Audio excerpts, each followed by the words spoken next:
Mesdames et messieurs, bonjour et bienvenue sur notre chaîne YouTube. L'information en Afrique et dans le monde en continu. Ici, nous n'avons qu'un seul objectif, c'est de vous informer autant que possible sur l'actualité, la politique, l'économie et bien d'autres. Alors si vous êtes nouveau, abonnez-vous et activez aussi la cloche de notification pour ne rien manquer des informations à venir. Cela étant fait, on commence.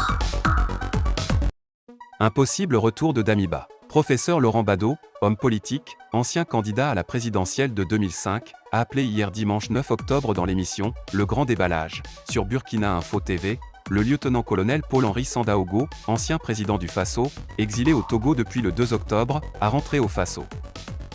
Mais avant, Laurent Bado est revenu sur les erreurs qui ont emporté le régime du lieutenant-colonel Paul-Henri Sandaogo Damiba. Selon le fondateur du Parti de la Renaissance nationale, Parent, Damiba devait gouverner par ordonnance. Chose selon lui, qui vaut aussi conseil pour le tombeur de Damiba, le capitaine Ibrahim Traoré.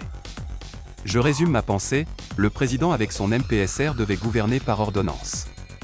Pas besoin d'assemblée législative de transition. Il légifère par ordonnance et cette ordonnance a valeur de loi dès sa signature. Si plus tard, on veut modifier cette ordonnance, il faut une loi et non pas une autre ordonnance.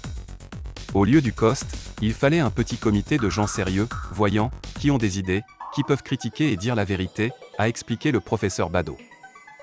Aussi, poursuit-il sur les erreurs de Damiba, quand on dit conseil des ministres, c'est conseil de nomination. Rien que des nominations. Plus grave, ce sont des lieutenants-colonels qui sont nommés à la tête des entreprises d'État. Qu'est-ce qu'un militaire connaît dans la gestion économique et financière? C'est son rôle? Au moment où l'on veut que tous les militaires soient au front pour libérer le peuple? Ce que je dis, c'est la perception des jeunes que je traduis. On vient se récompenser entre copains et gérer les entreprises juteuses. C'était une erreur. Sur ce, Laurent Bado a invité Paul-Henri Sandaogo Damiba à rentrer au bercail.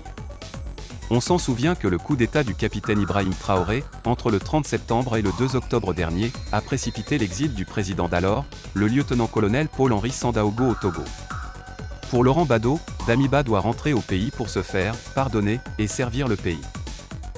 Il est jeune, Damiba, 41 ans, note de la rédaction. Un exil pour faire quoi? Il n'a qu'à revenir au Burkina. On ne va pas le tuer. Si le régime actuel tue Sandaogo, Damiba, mon vieux, ce n'est pas ce que le peuple burkinabé veut réellement. Quand il réclame, il réclame. Mais le reste après, il est prêt à pardonner, a martelé professeur Laurent Bado. Ce dernier est convaincu que ce peuple du Burkina Faso, note de la rédaction, a une onction divine.